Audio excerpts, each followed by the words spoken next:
We'll move on to the Alice Casad Burt branch, and that would be my branch, and I was lucky enough to be selected to try to share a couple of stories with you because I never knew Alice, of course.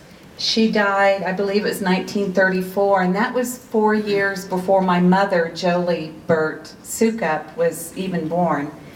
But my understanding of Alice was that she was one of the storytellers of the family. And she would always share the news in the family before anyone else knew it. So I think that means she couldn't keep any secrets. And so she would always make sure everybody knew up and down the valley what was going on. Well, I think that was passed on to my mother through, who I love dearly, of course, but Jolie was a storyteller, as many of you know that knew her. And she was Oliver Burt's daughter. That's my grandfather. There were 6 children that Alice and Edwin Burt had.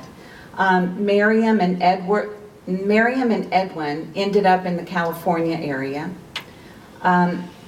Eric took his own life at the Burt farm when he was 30 or 40, unfortunately. Oliver is my grandfather. Sarah also ended up on the West Coast and is represented at this reunion. Really excited to have Catherine and Bruce Mitchell from the Portland area.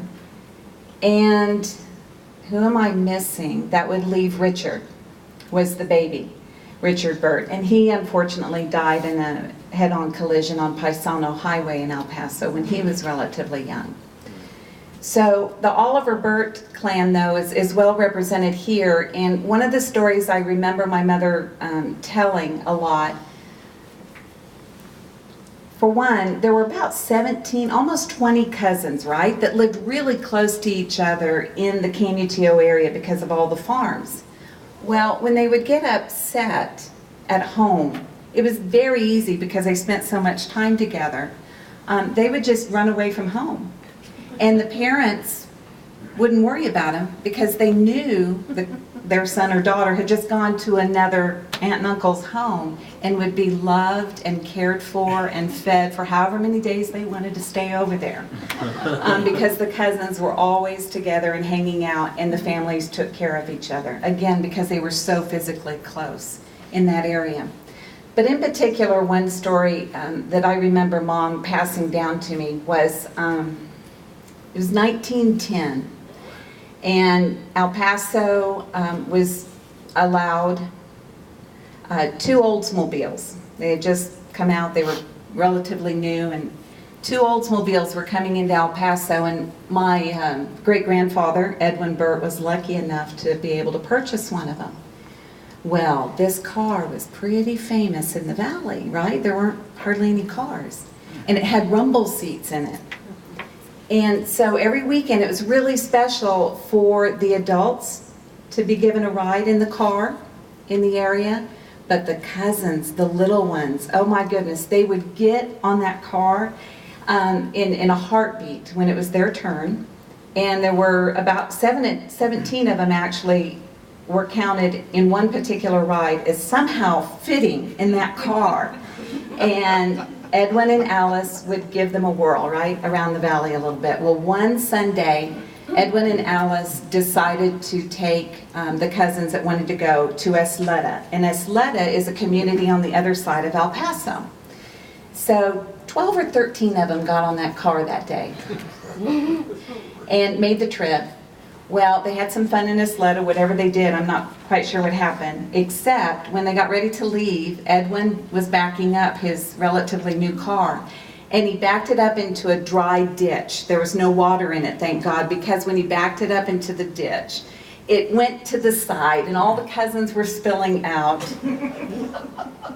The cousins were fine, Edwin was fine, but great-grandmother Alice had some broken ribs, which meant they had to stay overnight in Esleda. I don't know where they stayed, what they did, but you know how they got back to all their farms in the Upper Valley the next day? I don't know what happened to the car. They could never tell me. They came back by wagon. They came back the old-fashioned way, safely.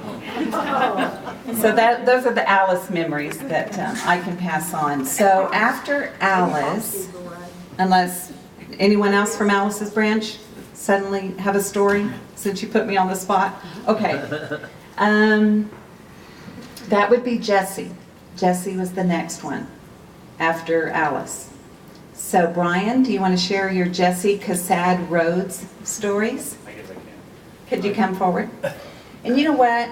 Come on forward. But to keep it in the same branch, I already forgot that I have the last video, the second video that we're going to play for you. If you want to help me, son, turn this around. It's very short. It's not professionally done.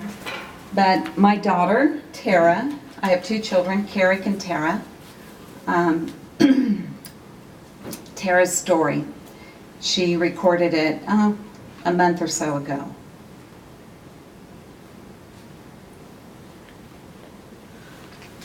It's just sitting on the, I'm sorry, it's just sitting on the desktop.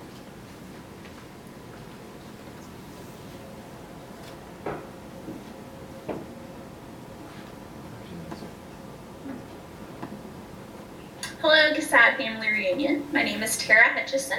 I am the daughter of Walter and Carrie Hutchison and the great-great-granddaughter of Alice Casad Burt. So sorry I'm not able to be there with y'all for this weekend. I'm actually at Camp Humphreys in South Korea for a 9-month training rotation.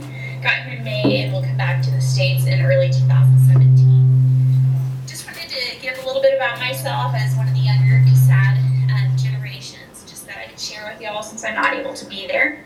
So in May of 2015, I graduated from Baylor University with a Bachelor of Science in Biology. At that time, I also commissioned as a second lieutenant in the United States Army. From Baylor, I went to Fort Huachuca, Arizona, during which I attended the Military Intelligence Officer Basic Course for 4 months there at Fort Huachuca. While in Fort Huachuca, I reported to my very first duty station, which is Fort Bragg in North Carolina. From Fort Bragg, I was selected to attend the Marine Air Intelligence Officer course up at Dam Neck, Virginia. This was an honor to get not only a joint experience so early in my career, but also to learn how to better serve my pilots in providing that aviation intelligence which the Army does not train to currently. With that being said, I am part of the 117th Cavalry Squadron, part of the 82nd Combat Aviation Brigade in the 82nd Airborne Division. For those of you who may be familiar with the Army, we are the last squadron to have the Kiowas. That is our current aircraft. And within the next few months, we will actually be taking the very last flight of the Kiowas here in South Korea. So a little bit with my personal, I plan on starting my master's in Defense and Strategic Studies within the next month, actually trying to get that degree there from UTEP. So I hope to use that in my Army career and when I decide to transition into the civilian sector. Hope you guys are having a great weekend, enjoying Las Cruces and spending time with family. Love you all and hope to see you soon.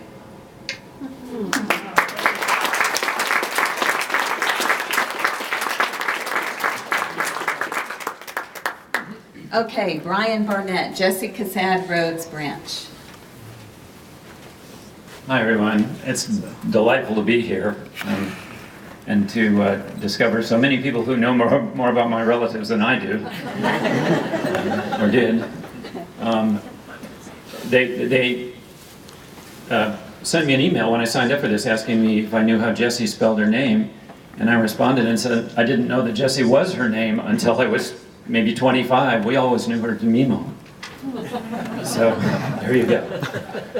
This is not so much a story about Jessie as a kind of story about the family line and what happens downstream. As you heard earlier, that the story about El Oro. Jessie married Clarence, and they went off to Mexico, and Clarence was a mining engineer. And their children, Hinman was born there. The girls, Jean, Hilda, Ruth, they came up to the States, I gather, and were born here. But they were all raised in Mexico for most of their childhood, and they were very closely attached to Mexico. And though they, Hilda and Ruth, eventually married and settled in California in the United States, Jean met Eugene Barton, who was another expatriate who had been taken to Mexico as a late adolescent and worked in the lumber mills. He was in the lumber mills there. And Jean and Eugene married. And thereafter, I guess, they were known to my cousins and myself as Mama Jean and Papa Jean. And they lived the rest of their adult lives in Latin America. They lived in Mexico, and like Jean herself and her sisters, him and who were homeschooled. This was the beginning of homeschooling. You lived in a small lumber camp in rural Mexico. If there were schools at all, they were taught in Spanish and not the sort of education that Jessie would have wanted for her children, and the kids were homeschooled. Jean and Eugene settled in Mexico, lived there. My mother was born there.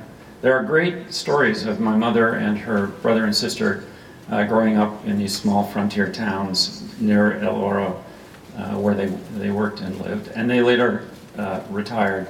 They moved to Argentina, and my mother grew up, and her siblings grew up in Buenos Aires, and all of them came to the United States to settle for the first time as late adolescents. My mother actually came up to go to college at UCLA.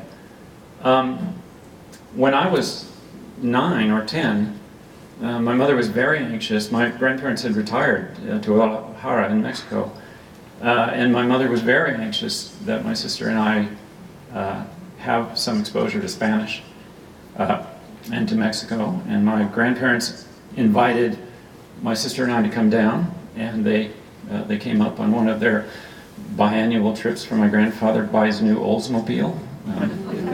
He was a great fan of Oldsmobiles. And they picked my sister up. I was 9, my sister was 8. And we'd grown up in Los Angeles. We had never seen anything outside Los Angeles County, and they took us on a road trip through central Mexico down to Guadalajara. And they had retired to a fairly large home, larger than anything we had ever seen, on the outskirts of Guadalajara, what is today the suburbs, but in those days, we're talking 1962, was on the outskirts of Guadalajara. And was surrounded on all sides. It was a fairly large home with a garden and a pool, and it was surrounded on all sides by cornfields. And there was a campesino family that lived in an adobe house right next door. And you can imagine what an adventure that was for my sister and I. I think I detailed in the written story there that my sister and I were out in the garden one morning, and we'd never seen anything. We found a crab, what we thought was a crab, on the bottom of the swimming pool. Looked dead. Enterprising young naturalists that we were, we grabbed the net and fished it out. And it was an interesting crab. We were kind of surprised at the idea that there were crabs in central Mexico. But it looked like a crab. It had 2 little pincers on the front, and his legs on the side, and a big long tail with a pointy stinger on the end of it. But we were very excited about that. So we put it on a piece of cloth, and we put it in a little box. Still early in the morning, so we ran upstairs to Mama and Papa Jean. And we ran into the bedroom, and this is still a subject of dispute between Robin and I, which one of us was the responsible party here. But one of us ran up to Mama Jean, who was just waking up, and held the crab right in front of her face and said, "Mama Jean, look what we found." Well, the woman might have been in her late 70s, but she could move and shriek and scream. And that woke Papa Jean up. He couldn't find his glasses, but he was pretty sure that based on what Mama Jean was saying, that there was an intruder in the bedroom. And so Robin and I realized that was really not the reaction we were looking for or expecting. So we decided to make a retreat. But I will say that we went on to